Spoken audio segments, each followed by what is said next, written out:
Dear Diary, trending ba ka sa may Facebook radyang sidewalk clearing dyan sa may San Jose, no? Kaya pati ko nagpasa ka resolusyon ng SB nga ma-clearing ka obstruction ka mga sidewalk.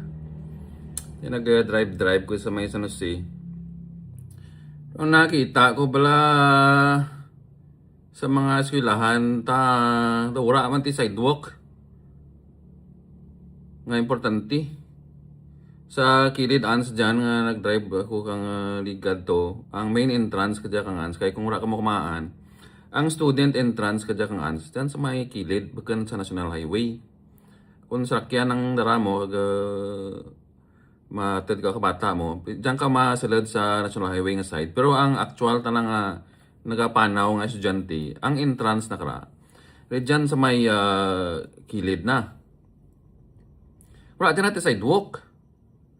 Tapos, kung magpanaw, kawalin sa may ans, pagto dyan sa may anang annex, dyan na sa may ikot ka shell dyan na yun, wala man dyan natin sidewalk. Kung magpanaw ang estudyante, alin sa ans, pagto sa Binalayan, kung may mga events na dyan, wala man dyan natin sidewalk. Di duro nagambal nga ang purpose, kaya kang sidewalk clearing dyan, para lang palin kung mga negosyante dyan sa Trade Town. Mo ang amora kuno ang motivation kang sidewalk nga clearing. Kay ti kadlawan gid man tuod no nga sidewalk clearing ka nga pirang nahut man lang sidewalk sa may San Jose. Kundiin pang dapat nga may sidewalk rat sidewalk. Kay ka bala agto ka bala sa may sentral. Sa tubang sa National Highway may sidewalk. Pero pagliko kay estudyante sa may gilid na, kilid ka gilid, hasta to sa may speed, hasta sa may Sacred School, wala dyan natin sidewalk. Din may mapanaw ang estudyante. Amo man na dyan sa may Tabay Elementary School. Amo man dyan na sa may Antique Christian Center. Wala man dyan natin mga sidewalk. Karadlawan nga klase kalay, no? Sidewalk clearing. Ano ang purpose na klase sidewalk clearing? Para lang atabogon ng mga nagapangita kang parangabuyan dyan sa may business park. Amura ang pagto na dyan kara. Tapos nabalik ko dyan sa may legislative building. Dyan yapon ng kalat nga nagablabag ang parking spot nga dapat sidewalk dyan ra. Di ano ra bay? Anong purpose na kara? Tapos kung magalibot ka dyan sa may EBJ Pedam Park, wala man dyan at sidewalk dyan sa may Tubang Kapitol. Di ano ra ay karadlawan. Kung magto ka dyan sa may Tubang kang Old Capitol dyan ra, may pedestrian crosswalk, darwak bilog, pero pag abot mo sa piyak, sa may side kang EBJ Freedom Park, wala ti sidewalk. Kadlawan eh. Di ko na kulang talaga dyan.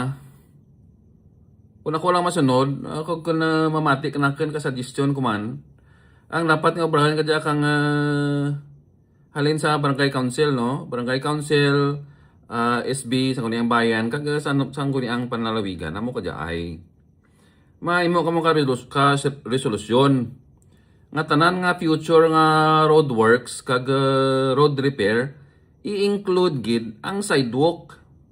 Kumbaga kung pasimento ka kang imo nga barangay road, municipal road, kung provincial road, iabayan sa planning ang sidewalk. For example, dyan ng sa buwire dyan ng no, sa may likod ka ans dyan lagi, ginaobraran na dyan ka dyan. Pero sa pag-agi ko kapon, daw raman ti sidewalk. So dapat yang kara, kung may resolusyon nga kada road repair ganing arian, abayin rin na sa road repair ang pagbutang kang sidewalk. Imakan mo bala magwa ang estudyante dyan sa may exit man dyan sa may likod, no? Pagtus kan sa dan dyan na sa ans, no? Wala din na sidewalk, ano ba yung safety kada kang estudyante ta? Amo man dyan na sa may Tabay Elementary School, no? Dyan sa may likod na.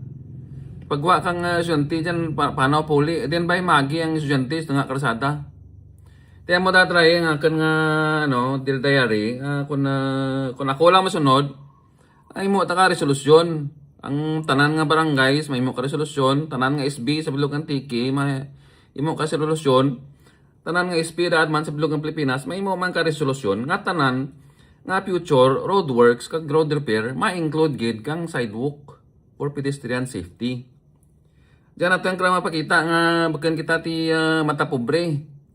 Kaya andat nga gina-prioritize natin ang parking nga ka mga manggranan tapos ang sidewalk tanang ka pamuluyo nga ura hindi ka afford kang sakyan ura natin nga prioritize no. So ginabaliwala lang natin ng mga hindi ka afford, ang mga pobre nga nagaparanaw. Kaya madadali mo lang rakan. Ati sige. Salamat kid. Dere.